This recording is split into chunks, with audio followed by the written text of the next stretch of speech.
Candy was on a table with her legs spread, an apple in her mouth, surrounded by men who all looked like her boyfriend, Garfield. They were circling around her holding knives, the Garfields, moving slowly like the hands of a clock.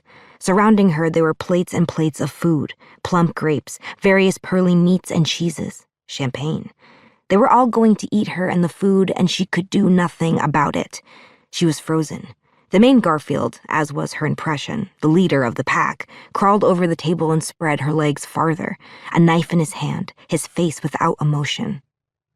Candy woke up, taking in the comforting realities of her room, the flecks of light peeking from her blackout curtains kissing the poster of Rosemary's Baby on her wall, the stand-up closet with its series of sportswear tops and bottoms, a photo of her and her sister Bianca at the New England Aquarium on her bedside table, and the outline of her on-again, off-again boyfriend Garfield asleep beside her. Of course, it was just a dream, one of the same vivid nightmares that she had had periodically since her heroin-induced coma years ago. Not to be dramatic, Candy would tell her post-rehab therapist, whom she had ghosted after the therapist concluded that the dream was some kind of PTSD reaction to childhood trauma. She didn't need to spend the $80 a week to learn that. Her mother had already gone into debt, sending her to an expensive 3-month stint of sitting in groups with other losers painting pictures of her feelings. The people circling around her, about to eat her, varied. Sometimes they were members of BTS, NSYNC, people running for office. Other times she was circling around herself, and while she would always wake up drenched in sweat, these days the dreams were more annoying than frightful. A nuisance to live through, like blood weeping from an ankle after shaving it. Waking up now, she was relieved that her life had remained exactly the same and kicked off her satin bed sheets to open up her curtains. Light assaulted the room and Garfield groaned. "Okay," she said, shaking him awake, and Garfield opened his eyes, frightened.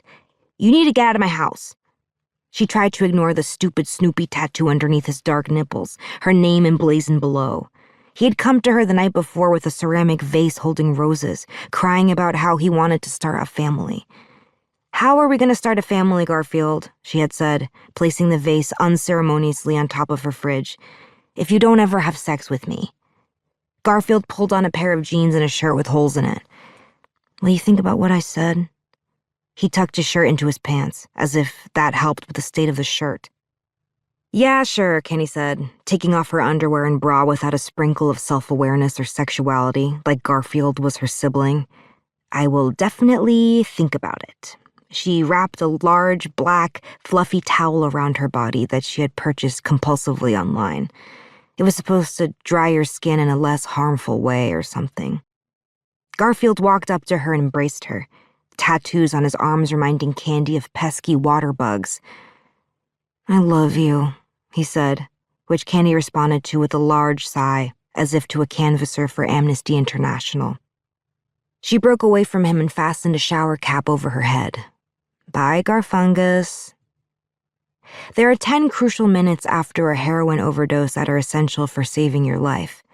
When Julian, the boy Candy had convinced to get her drugs, found her passed out on Rebecca Polkinghorn's parents' bedroom floor, vomit caked into the plush gray carpet, 1 minute had already passed.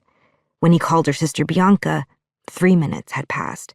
When her sister instructed him to rub her chest with his knuckles as she called EMTs, another minute had passed. When they arrived and administered Narcan, 5 minutes had passed, and by then, enough of her brain had shut down that she was in a coma.